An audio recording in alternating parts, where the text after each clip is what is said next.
Saya menghabiskan waktu berbincang bersama Kang Emil di dalam rumah botol kebanggaannya. Ide rumah botol ala Kang Emil adalah salah satu contoh rumah yang ramah lingkungan. Dengan penerapan konsep reuse and recycle, rumah yang terdiri dari 30.000 botol kaca ini merupakan rumah yang hemat listrik karena di siang hari rumah ini tidak memerlukan cahaya penerangan. Selain itu juga tidak diperlukan mesin pendingin karena udara khas Bandung yang sejuk masih bisa dirasakan di dalam rumah ini. Rumah yang ia bangun selama 2 tahun ternyata telah diganjar dengan berbagai penghargaan. Salah satunya penghargaan Green Design Award dari Asia Building Construction Information Asia. Rancangannya ini telah menyingkirkan rumah-rumah future art lainnya dari berbagai negara. Sayangnya, setelah resmi dilantik sebagai wali kota Bandung, Kang Emil dan keluarga akan meninggalkan rumah ini untuk pindah ke rumah dinas yang biasa disebut pendopo.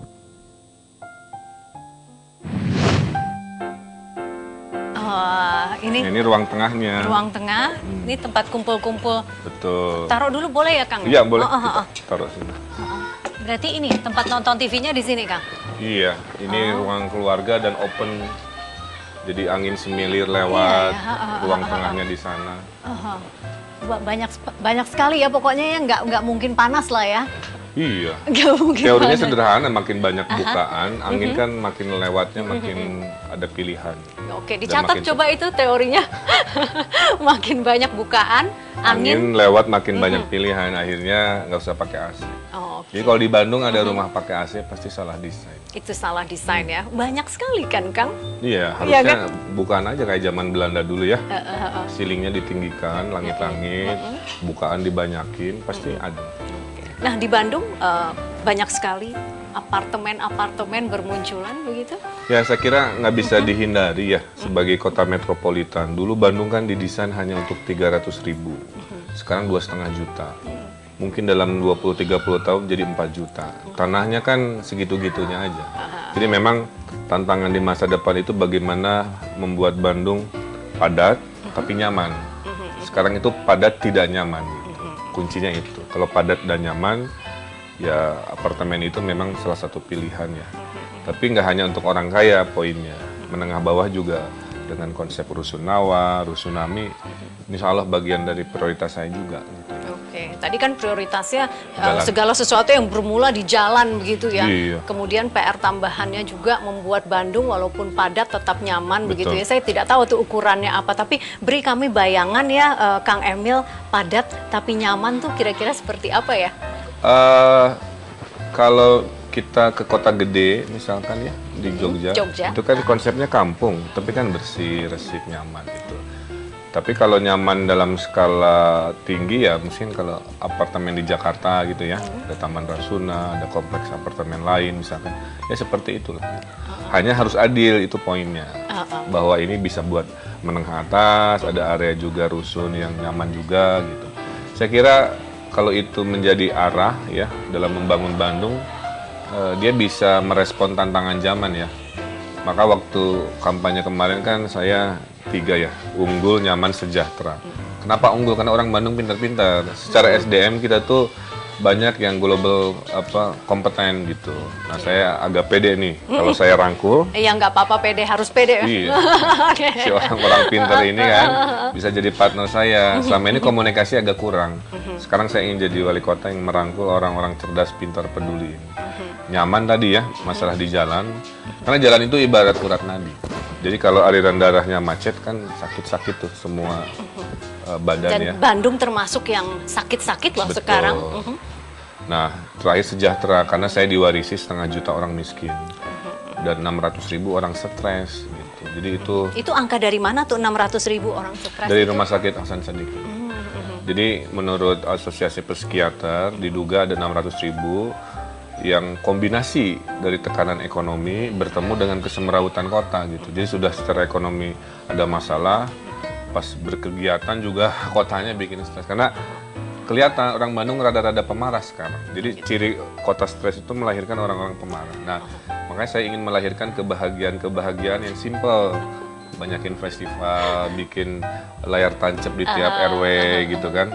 Bikin ngeband anak-anak Taruna Karya, punya gagasan tiap RW membeli tanah buat taman bermain yang sudah saya lakukan di gitu. Blok Tempe. Blok Tempe, sepeda sewa kemana-mana. Jadi impian-impian kecil saya kerjakan sambil yang basic infrastruktur juga saya harus perbaiki. Kombinasi itulah dalam visi saya. Tapi dalam ini kan semua visi Kang Emil, saya yakin yang membuat warga Bandung memilih Kang Emil menang 45% lebih. 45,4. 45,4, ada 4-nya gitu ya, ada koma 4-nya. Bagaimana istilahnya merangkul teman-teman yang berada di bawah Kang Emil nih, begitu, yang memang struktur di wali kota begitu. Ya, jadi saya ingin membangun Bandung bersama warga tadi ya. Jadi merangkul warga dengan himpunan, kelompok, komunitas gitu kan. Ormas-ormas juga. Kedua, mereformasi pelayanan publik. Ya, jadi urusan-urusan sekarang akan saya banyak online kan. Orang bisa lapor motret masalah, langsung lapor ke internet, nanti saya wajibkan yang di bawah merespon dalam hitungan hari, nanti saya bisa cek dan seterusnya. Jadi tidak ada lagi hal-hal yang tidak transparan yang menyebabkan biasanya terjadi peluang ya, terjadinya pelanggaran, peluang terjadinya hal-hal yang tidak diinginkan. Sambil tetap saya motivasi, ini zaman baru gitu. Mau ikut saya, hayu dengan kecepatan tinggi. Kalau tidak ya saya harus ganti. Jadi saya sudah akan disampaikan tawarkan. ke kawan-kawan di wali kota. Terus mereka responnya apa? Responnya ya mungkin tidak ada yang abadi ya, kecuali perubahan gitu. Jadi kalau mau berubah, hayu gitu. Kalau enggak ya saya tinggal. Jadi sejauh ini sudah ada yang saya ada Kang Emil pengalaman tinggalkan? sedikit di Surabaya, punya sedikit pengalaman di situ. Melihat juga, belajar dari Pak Jokowi, Ahok juga mungkin jadi referensi. Karena masalah di Jakarta mirip-mirip kan. Pada dasarnya kan urban to urban lah.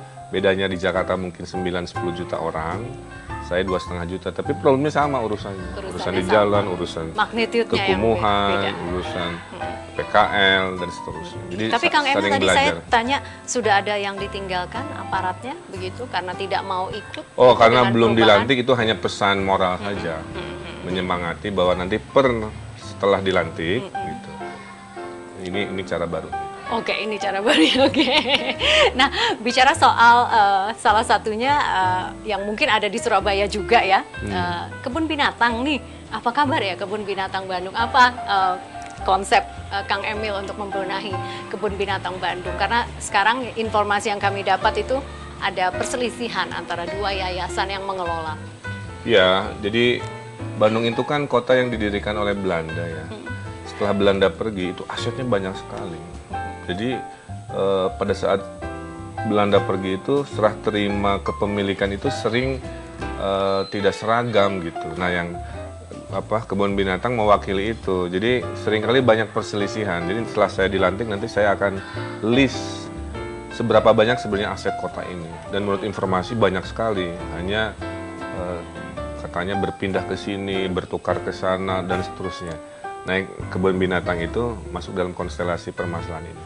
Tapi mimpinya sama ya, kebun binatang harus tetap di kota Bandung karena saya suka kebun binatang. Cuman yang sekarang memang tidak terurus ya, mewakili wajah Indonesia secara umum juga. Tidak berperi ke binatang.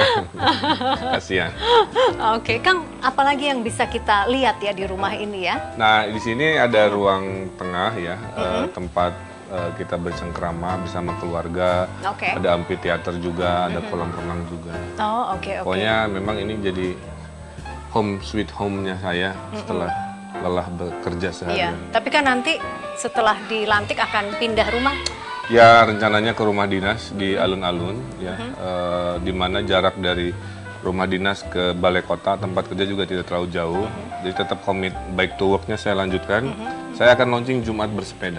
Jadi setiap hari Jumat sama-sama sepedaan begitu sepedahan ya? Dengan seluruh aparat PNS dan harapannya diikuti seluruh warga Bandung. Oh, oke. Kalau kejadian kayaknya luar biasa. Luar biasa hari Jumat ya? Jumat. Polusi berkurang deh, begitu. Oh, ini kolam renangnya ya? Ini kolam renang, ini taman. Saya membeli 2 RTH, 2 kali 100 meter dari uang CSR perusahaan orang. Oke. Nah, kalau sebelum jadi wali kota saya bisa beli 2 lahan, kan setelah jadi wali kota saya bisa motivasi nih. Dan lahan itu nanti